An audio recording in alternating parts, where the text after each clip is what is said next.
Notre espèce est apparue il y a environ 200 000 ans. Et en juger à notre état collectif, on peut se mettre d'accord sur le fait que c'était une très mauvaise idée.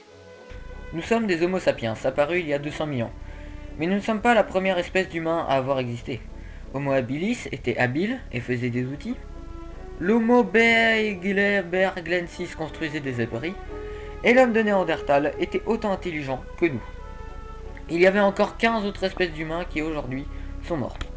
Les 3 espèces survivantes sont Néandertal, qui est mort il y a 30 000 ans, l'homme de Flores, qui est mort il y a 12 000 ans, et l'Homo sapiens, qui représente toute l'humanité entière.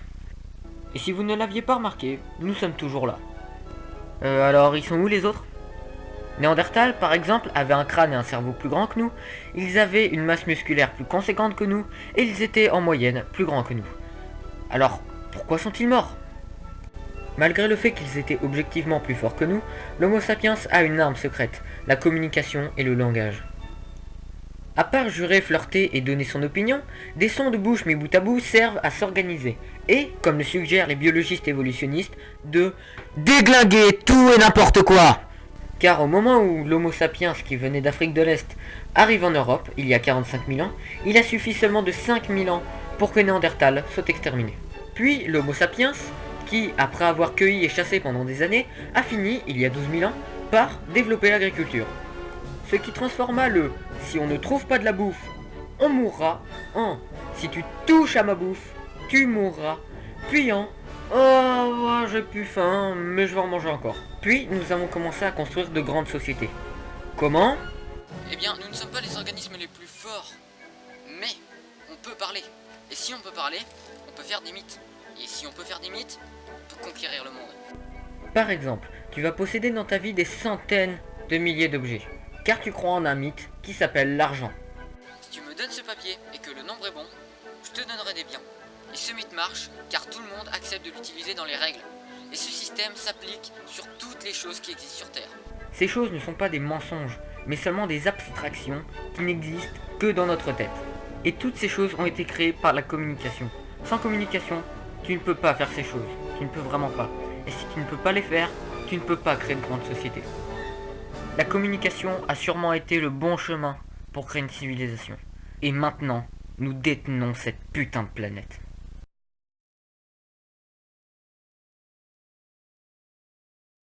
Mais ça fait sacrément longtemps que ça dure. Il y a 100 000 ans, la population humaine est descendue entre 3 000 et 10 000 humains sur la surface de la Terre. Par définition, cela veut dire que l'humain, l'espèce humaine, a été en voie d'extinction.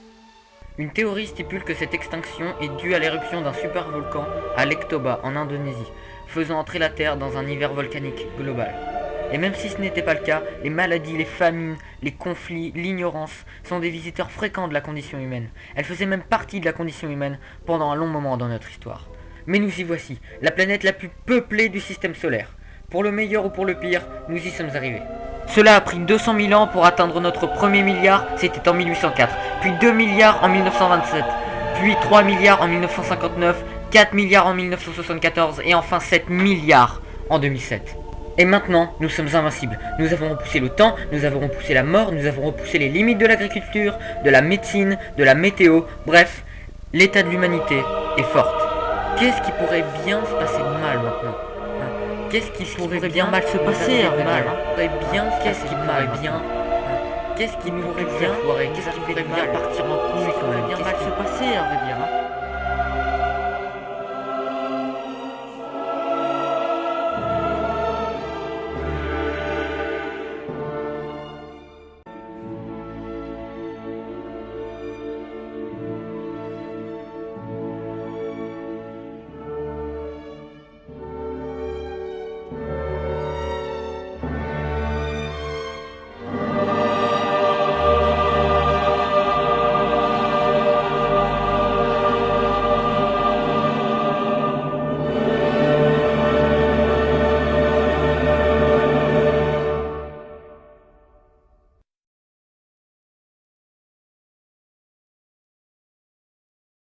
En 1977, une sonde a été lancée par la NASA, appelée Voyager 1.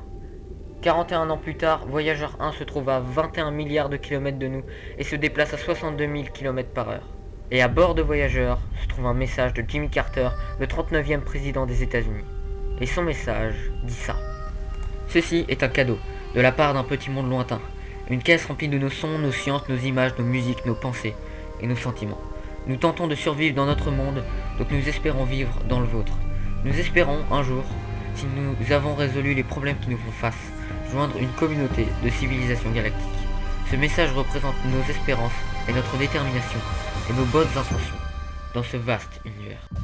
Et si nous étions capables d'écrire seulement quelques lignes de plus dans ce message, histoire de leur parler de nous, de nos ambitions, de notre grande histoire et de nos ancêtres, eh bien on leur dirait sûrement... On pense que tout s'est pété la gueule, comme ça. La vie a probablement commencé sur la planète il y a environ 4 milliards d'années, une simple machine organique, nous ne savons pas encore exactement comment, puis une explosion soudaine de diversité il y a 500 millions d'années. 50 millions d'années de plus, les plantes envahissent la Terre, 50 millions de plus, les insectes sont arrivés. Ensuite, les dinosaures sont à l'honneur, 700 espèces au moins, qui dominent la planète pendant environ 145 millions d'années, avant que quelque chose, possiblement en forme d'astéroïde, ne les efface. Mais ce n'est pas grave, parce qu'ensuite viennent les chauves-souris, les papillons, les girafes, les ours, les hyènes, les paresseux, les vautours, les mammouths, les tortues, vous les connaissez forcément tous. Et puis la montée des primates il y a 2 millions d'années apparaît notre premier véritable ancêtre, Homo habilis, et au moins 15 autres espèces du genre Homo se sont répandues dans le monde entier, jusqu'à environ 200 000 ans, lorsqu'un nouveau gène, notre gène, émerge. Homo sapiens, organisateur au grand cerveau, causeur, penseur, capable d'abstraction, construisant des tribus, des villes, des états-nations, capable de détruire le monde en un jour. Nous sommes entrés dans une ère de grande puissance technologique, et bien que notre sagesse soit trouée, nous sommes devenus une super organisation mondiale, même si nous conservons toujours nos penchants tribaux. Nous avons mal géré un tas de merde inconsidérable, et nous sommes vraiment très confus, seuls et très effrayés. Mais nous espérons un jour jouir du privilège d'être un point-virgule dans l'histoire, plutôt que d'être un point final. Donc au nom des 150 milliards de personnes qui nous ont précédés, et de nos cousins humains, qui n'ont pas survécu. Nous espérons que vous recevrez ce message. Et nous espérons, lorsque vous nous trouverez dans des milliers d'années, que nous irons bien aussi. Dans tous les cas, s'il vous plaît, répondez. Il fait noir ici. Nous sommes les derniers humains en vie.